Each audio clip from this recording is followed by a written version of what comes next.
রমাদান মাস আসলে একটা সাদা টুপি লাগাবো, একটা পাঞ্জাবি লাগাবো এবং প্রথম কাতারে থাকবো আর তাসবিহ গুন আল্লাহ আল্লাহ আল্লাহ। কত ভালো মানুষ।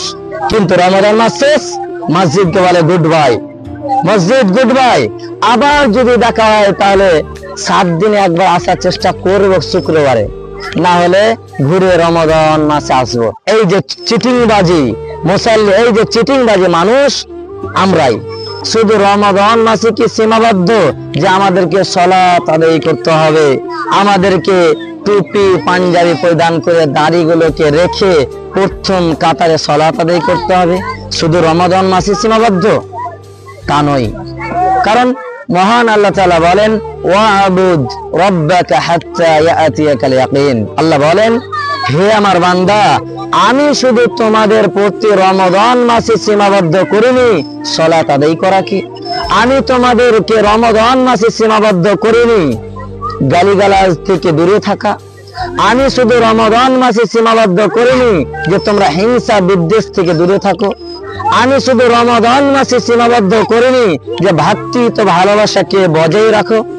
যতদিন আপনার আমার মধ্যে রূহ থাকবে, যতদিন আমাদের শ্বাস প্রশ্বাস থাকবে, যতদিন দুনিয়ার বুকে জীবিত থাকবো, যতদিন আমরা বেঁচে থাকবো, ততদিন সালাত আদায় করতে হবে, ততদিন আমাদেরকে গালিগালাজ থেকে বাঁচতে হবে, ততদিন আমাদেরকে হিংসা বিদ্বেষ থেকে বাঁচতে হবে, ততদিন আমাদেরকে ভ্রাতৃত্ব ভালোবাসা বজায় রাখতে হবে।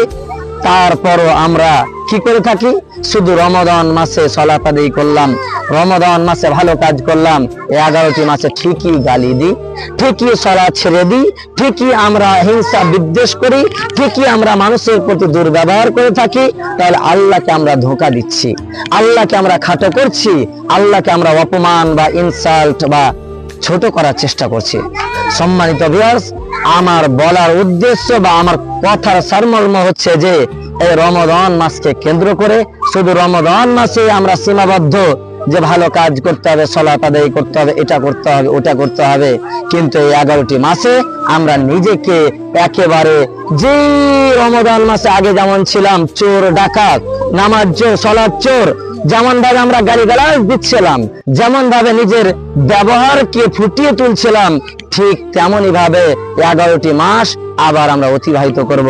রমাদান মাস আসলে একটা সাদা টুপি লাগাবো, একটা পাঞ্জাবি লাগাবো এবং প্রথম কাতারে থাকবো আর তাসবিহ গুন আল্লাহ আল্লাহ আল্লাহ। কত ভালো মানুষ। কিন্তু রমাদান মাস শেষ, মসজিদকে বলে গুড বাই, মসজিদ গুড বাই। আবার যদি দেখা হয় তাহলে 7 দিনে একবার আসার চেষ্টা করব শুক্রবারে, না হলে ঘুরে রমাদান মাসে আসবো। এই যে চিটিংবাজি মুসাল্লি, এই যে চিটিংবাজি মানুষ আমরাই। যে রমাদান মাসে আমরা সালাত আদায় করলাম, যেদিন ঈদের সালাত শেষ দাড়িগুলোকে কেটে নিলাম, চুলকে স্টাইল করে নিলাম, তারপরে মসজিদকে বললাম মসজিদ গুড বাই। যদি দেখা হয় যে আসতে হয় তাহলে সপ্তাহে একবার হাজিরা দিতে আসবো, যদি সেটাও সময় না পেয়ে তাহলে কখন আসবো? ঘুরে রমাদান মাসে। এই হচ্ছে আমাদের ব্যবহার। সম্মানিত ভিউয়ার্স, আমি বুঝাতে চাচ্ছি এটা আল্লাহকে অপমান করা, আল্লাহর ইবাদতকে খাটো করা। তাই আমাদেরকে সংযত হতে হবে। রমাদান মাসে যে ভালো কাজ করছিলাম, রমাদান মাসে যেমন ভাবে চলছিলাম, সেই রমাদান মাসে আখলাক আচরণ ব্যাকগ্রাউন্ড আমাদেরকে 11টি মাসে রিঅ্যাপ্লাই করতে হবে তথা প্রেজেন্ট বা উপস্থাপন করতে হবে। আল্লাহ যেন আমাদেরকে রিঅ্যাপ্লাই করার বা আমল করার তৌফিক দান করুন। আমিন। আল্লাহুম্মা সাল্লি আলাইহি, আল্লাহুম্মা বারিক আলাইহি। আসসালামু আলাইকুম ওয়া রাহমাতুল্লাহি ওয়া বারাকাতুহু।